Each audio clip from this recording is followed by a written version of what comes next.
Si kabayan nu teu aya padamelan kasampa keur gogoleran dina dipan pakarangan imah. Sakapeung ngalamun kawas nu nya rungsing mikiran nagara.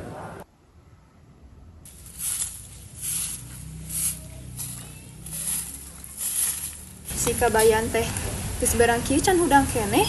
Ka mana nya budak teh? Kabayan hudang, panon poe geus aya dina luhur sirah. Gua gawe mending ngalatutut ka sawah.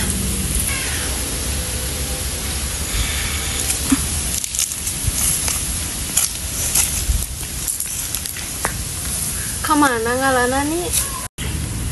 Kos teu apa wae. Teangan ka sawah anu geus digaru, ameh loba tututna. Tepati lila si kabayan ngaleos leumpang nututkeun kalangkan. Dugi ka sawah anu kenge ngagaru, katingali seueur pisan tutut, kusabab caina herang.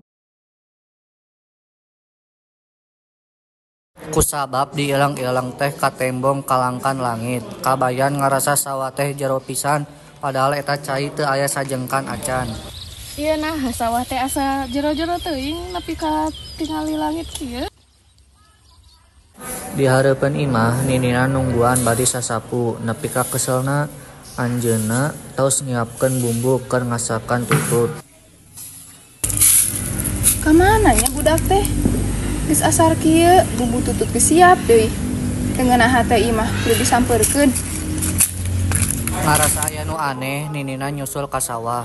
Bener wae kasampak si kabayan keur ngomong sorangan, kusabab hese pisan ngalatutut teh.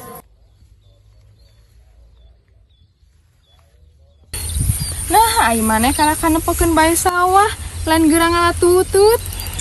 Hampuran ini, iya sawah namanya jero pisan, hese ngalana nepikeun ka tembong kalangkang lalangit. Dangu waleran si kabayan, ninina keheul pisan langsung we disuntrungkeun kana kotakan sawah. Geningnya deet kieu. Apa kieu mah ti tadi we atuh ngalana. Heueuh lah, kumaha maneh we lah. Sakitu we drama ti arurang, hapunten bila aya kalepatan, hatur nuhun.